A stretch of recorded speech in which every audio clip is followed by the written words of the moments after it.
নমস্কার। কবি দেবব্রত দত্তের কবিতা কর্মখালি। পাড়ার মদন পাশ করেছে ইতিহাসে এমএ, চাকরি পাওয়ার চেষ্টা করে, যায় না তবু থেমে। মদন পেল গোপন খবর আলিপুরের জুতে, বন মানুষের চাকরি আছে, জানতে গেল ছুটে। বন মানুষের মুখোশ পরে থাকতে হবে খাঁচায়, মাইনে পাবে 700 টাকা, খাবার পাবে যাচাই।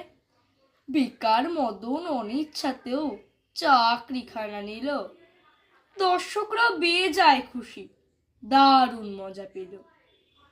একদিন তো লম্ফ দিয়ে পড়ল পাশের খাঁচায়, পাশেই ছিল নেকড়ে বাঘ, কেই বা তাকে বাঁচায়।